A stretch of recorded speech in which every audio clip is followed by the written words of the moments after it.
Alors nous sommes à la plage en présence de Damien Morel, botaniste au service environnement, Marc Affagar, ingénieur en écologie au service environnement de la ville, Monsieur Micou qui est chef de secteur ville basse notamment sur l'espace de la plage et Monsieur Philippe Beaucousin, directeur des espaces verts.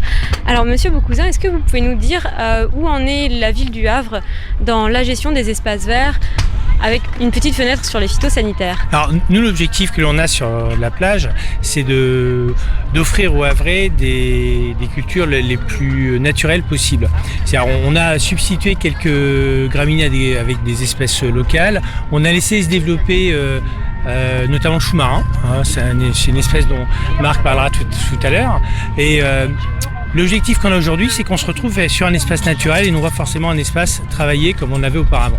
Alors vous avez mentionné le chou marin, oui. C'est donc une espèce qui semble être protégée. Est-ce que c'est la seule au niveau des espaces de la plage?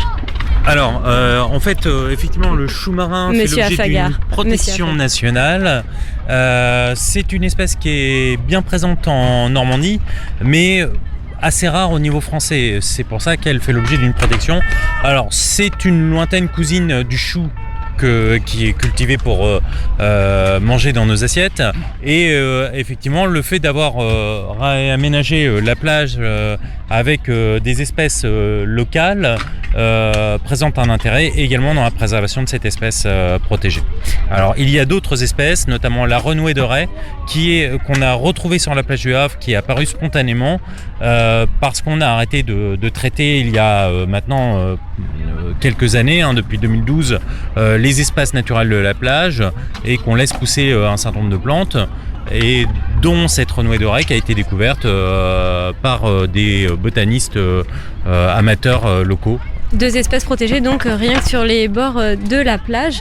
Alors si on veut partir à la découverte de la renouée de raie, est-ce qu'on pourrait avoir une petite description de ce à quoi ressemble cette plante? C'est une plante plutôt rampante, donc qui se colle au galet, qui sort lorsqu'il y a un peu de sable à proximité. Et donc elle n'est pas très repérable parce qu'elle a des feuilles très fines et des fleurs très fines, mais elle est reconnaissable par son fruit justement qui dépasse un petit peu de la fleur quand c'est la période.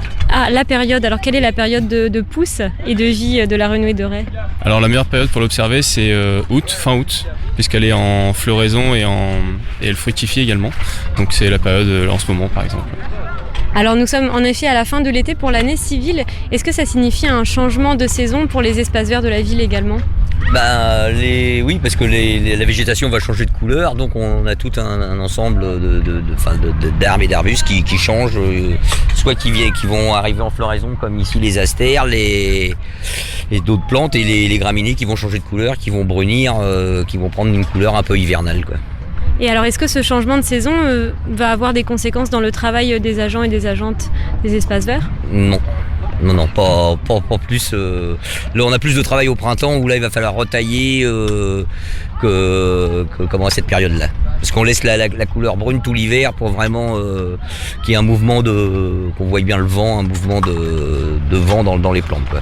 Et comment est-ce que vous choisissez les espèces que vous faites pousser au bord de la mer? À partir d'un index botanique avec les plantes qu'on trouve, les plantes locales, quoi. Des plantes locales qui poussent dans un climat marin? Non, qui poussent dans un climat marin, effectivement. Et ce sont plutôt des plantes vivaces? On met que de la plante, on essaye de mettre que de la plante vivace ou bisannuelle qui se ressème naturellement. Enfin, sur nos plans, aujourd'hui, on a les deux. Oui. On a des graminées. Alors, c'était essentiellement le plan Chemetov. Vous prévoyez essentiellement d'avoir des graminées.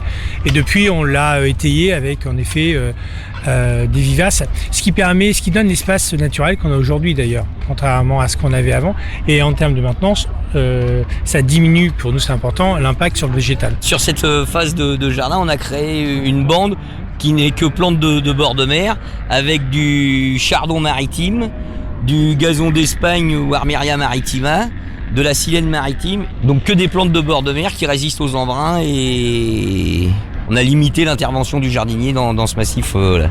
Et est-ce que la nature s'exprime aussi spontanément sur ces espaces? Oui, parce que les plantes ont bougé par rapport à ce qu'on a planté au départ, et on laisse les plantes grainer pour qu'ils se développent naturellement. Est-ce qu'il y a une interaction entre la faune et la flore en bord de mer? Alors oui, sur le côté plus sur ce qu'on appelle les dunes, où là on a des grenouilles et des tritons qui sont arrivés, et des oiseaux, de plus en plus d'oiseaux des aigrettes, des petits oiseaux de rue et qui viennent, quoi, qui arrivent, quoi. Chose qui avait disparu sur les bords de plage.